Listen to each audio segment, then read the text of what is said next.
Genrephobic, and this is why you should listen to 21 Pilot's 7th studio album, Clancy. I'm gonna tell you where to start if you're new, what tracks hit the hardest, and why this album might deserve to be one of your new favorites. Let's get into it. Clancy is a 47-minute album released on May 24th of 2024 by 21 Pilots, with Josh Dunn on the drums and Tyler Joseph on pretty much everything else. Clancy is the conclusion to a long line of lore that the band has been establishing since 2013 with their album Blurry Face, and even though I am a massive fan of the band, I know jack squat about the lore or anything like that. I pay more attention to how Tyler, who writes all of the lyrics, kind of ties their world into real-life scenarios, because I appreciate that. Quiet down, Louie. Compared to the usual 21 Pilots sound, Clancy is a pretty cheery and upbeat sounding album with lots of like really sugary melodies and sparkly instrumentation. For lack of better words, Clancy definitely feels like a summer album, and at least it was for me last year. Despite the happier sound though, the album deals with a lot of emotional talk around addiction, relapse, doubt, and even themes of self-harm. It's definitely got a few songs that don't talk about that at all though. All right, let's dive into my top 3 tracks from this album. At number 3, I'm gonna be going with track 6, which is Vignette. It's got amazing synth work, a super great chorus, and the frickin' keyboard solo is insane. They even played it live when I went to go see him last year. It was sick. For my second favorite, I'm going with track 3,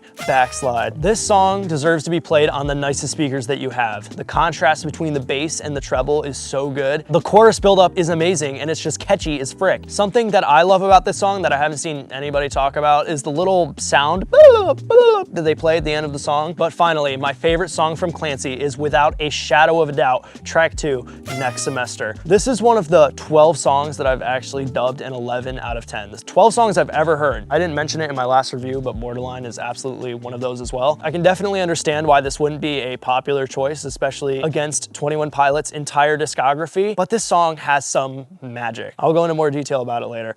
I typically like to give people a starting point when recommending them an album or an artist that they've never heard of. And if you've never heard Clancy or 21 Pilots in general, I would recommend giving Vignette a try. I think it's a great representation of the Clancy sound and a really good example of what 21 Pilots typically sounds like with their writing and production anyway. Now let's dive into a track-by-track analysis of this album. What's it about? What are the themes? How's the writing? How's the sound? This album opens with Overcompensate, which was the first single that they released. It is a really explosive opener for this album, and when I heard it first, I was insanely hyped because it sounds really similar to something off of my favorite album of theirs, Trench. I took a late lunch break that day so I could watch it as it came out, rewatch the music video as many times as I could before I had to get back to work. It was a great day. I love the beat switch. I love the voice clips they used in the opener. It's super catchy. There's really not much to like about it except that it really doesn't sound like any of the rest of the album. On first listen, it definitely gave me a false precedent for what the rest of the album was gonna sound like. I was thinking it was gonna sound like Trench.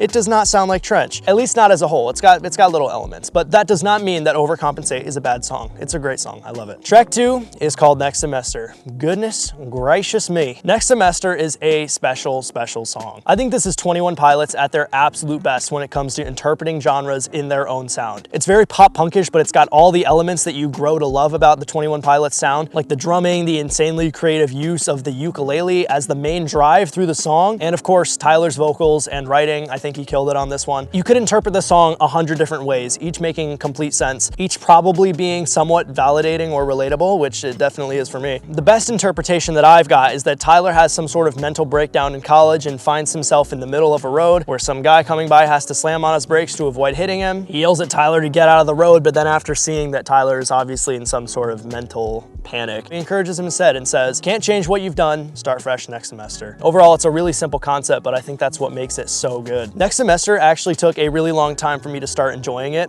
especially because it was such a deviation from the sound of Overcompensate, and it was the second song they released. I did not like it when it came out originally. I really don't know what caused me to love this song so much. Maybe it was playing it at my grad party, and there's a link in the description to go watch that. But I really do love this song like so much. I'm curious if you guys think that my level of glazing is justified though, so let me know what you think about it in the comments. Track 3 is called Backslide, and again, I think this is 21 Pilots at their absolute best. This is pretty much their signature type of song, but it's still unique enough to really stand out on this album and in their catalog like as a whole. The melodies are straight up ear candy, and I love how desperate Tyler sounds in this vocal performance, as if he's putting basically everything he's got into running from his past addictions, which is, you know, the theme of the song. I also really enjoy the vocal stacking during the choruses. That kind of thing like always gets me. Other good examples examples of this are Landmine by Post Malone or I See Myself by Geese. When done right, I think that just absolutely slaps. Track 4 is called Midwest Indigo, and at this point, these songs sound so different from each other. I also really didn't like this one at first, and still, the sort of out-of-tune synth that plays the main melody still bugs me. I don't know why they went with that one, but everything else is surprisingly memorable, so I still enjoy it. Midwest Indigo is a super fun homage to the band's hometown in Ohio, and it basically just describes a bunch of monotonous situations that any Ohio resident might find themselves in, like scraping ice off of a car, that car's heat not kicking in until after they reach their destination, and gazing at a constantly cloudy sky. Sounds a lot like where I live. Tyler compares these things to pushing through despite a tough situation, and also there's like a side plot between him and some other accomplice who are trying not to be late for something. He goes like, "What's your ETA?" And the guy's like, 2 minutes. And he's like, "Chill out, man, we're right on time." When I saw them live, they actually played the "What's your ETA? 2 minutes" thing when the concert was 2 minutes away from starting, which I thought was hilarious. Overall, it's a really fun song. I love the sounds that they used in the intro. It really sounds like a winter environment. It's just a bunch of pads and sparkles and stuff, but it sounds exactly like how winter feels, so that's cool. Track 5 is called Routines in the Night, and this is another pretty classic 21 Pilots formula. Pretty mellow melody over a really groovy drum track, and it sounds like they put a lot of time into making this one as catchy as possible, because once this thing weasels its way into your brain,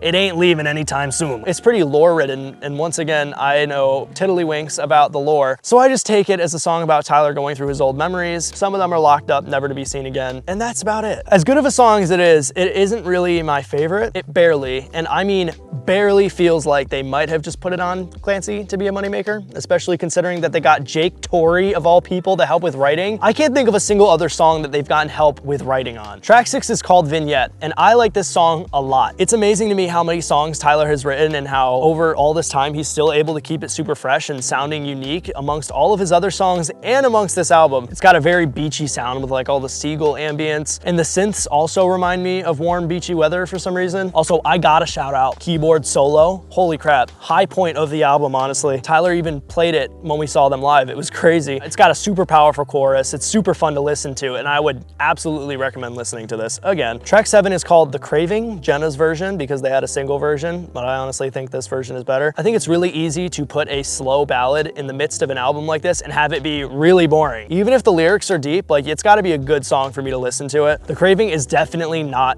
boring, and I think it's actually a great halfway point and kind of breather for Clancy. It's really sweet too. It's an expression of Tyler's love to his wife, Jenna, and if I let myself think about it too much, I might get a little teary-eyed, but I'm not gonna do that. Now on to track 8, the infamous Lavish. We're going from romance to proctologist with this one, folks. Lavish is a really weird one to review. Sure, it is a massive mood switch for the rest of the album. Sure, it's got some questionable lyrics. And sure, it's hard to form a coherent thought about it, but after listening to Clancy so many times, I really can't imagine the album without it. I've got this opinion about a lot of songs that I enjoy, but sometimes it's really just about how the song makes you feel. Who cares if it's not really saying anything? It's got a mood, and it gets me in a mood sometimes. I really like Lavish. I can already tell I'm gonna use this description a lot, but it kind of is ear candy to me. It's like a lot of Queen songs where it's goofy, but it rocks. Track 8 is called Navigating. It's a great return to Clancy after that little intermission we had going on. Navigating is an explosive track with lots of gritty instruments and poppy synths. To me, it sounds like next semester's little brother, with Midwest Indigo being the little cousin that they never get to talk to. I don't have a ton to say about it, except that the first 12 seconds of the song make me wish the whole song sounded like that. It's just really good. Track number 10 is called Snapback, and Anthony Fantano, the infamous voice of the people, said that he thought Snapback served the exact same purpose as Backslide, but did it worse? And I really have to disagree here. Backslide is about Tyler running from his past mistakes and addictions, and Snapback is about him falling back into them and needing to, you know. The way the song sounds, though, is straight up ear candy. It sounds pretty ethereal, pretty soaked in reverb, which I already have an affinity for. And I really like the steel pan or the glockenspiel or whatever the heck that sound is. The final chorus after the buildup is like really emotional too. And it kind of sounds like the whole album mushed into one song, at least to me. It kind of has the Clancy vibe overall. Track 11 is called Oldie Station. And to me, Oldie Station sounds like Tyler talking to his past self, offering advice to push through the struggles. He remembers how he's dealt with giving up, love, tragedy, and his mental capacity. It's a pretty nice song overall, but not really my favorite from the album. But every song on Clancy definitely has some sort of charm for me, and this is no exception. It's a quieter moment, but it's still got all of the elements from Clancy that I love. Track 12 is called At the Risk of Feeling Dumb. At the Risk of Feeling Dumb has a pretty upbeat tune disguising a pretty dark message about Tyler encouraging his audience to reach out to friends who might be having thoughts to unalive themselves, for lack of better words. The lyrics dance between Tyler's own experience of reaching out to a friend and encouraging his audience to do the same, at the risk of feeling dumb. Hey man, how you doing? Dumb idiot, why'd you ask that? You know, because you might feel dumb. For the last time, this was also a song I wasn't a big fan of at first, and I still am not the biggest fan of the opening verse that gets repeated throughout the song. The way Tyler's voice lags behind the beat a little bit just bugs me, and that's all I have to say about it. But the rest of the song is great. It's definitely got one of the most pure rock-centered choruses, and I enjoyed it a lot. I feel like it could have come straight from Blurryface with some production tweaks. And finally, track 13 is called Paladin Straight. I hope staring at the sun like this hasn't given me permanent eye damage, but only time will tell. Paladin Straight is an amazing closer to Clancy with one of my favorite melodies, some of my favorite synth work, and my favorite overall build and song structure. If you didn't really get the Seaside vibe yet, I feel like you would get it here. My only gripe with the song is the random 2-minute just like birds chirping thing at the end. I don't think that was necessary. Oh boy. My eyes hurt. Finally, I'm gonna give this album my stamp of approval. More info on the 5 stamps of approval will be in the description, but I'm going to give Clancy the frequent flyer stamp of approval. Yep, that's right, you can clap. Personally, I'd probably rank this album a bit higher than a frequent flyer, probably an endless spin, but I'm also a huge fan of the band and have an incredible bias. So I'm gonna tone it down a bit. Compared to Trench, which is my favorite album from them, I think there are a few marks that they missed on terms of consistency and overall sound, but still, this album is a freaking bop. Again, amazing summer album, and I think you should listen to it if you haven't already. 21 Pilots has a lot of albums and a lot of eras. Which one of them is your favorite? Do you disagree with my review this time around? Do you hate my guts on a personal level? Let me know in the comments. I'd love to hear about it. And as always, I'll see you next Saturday.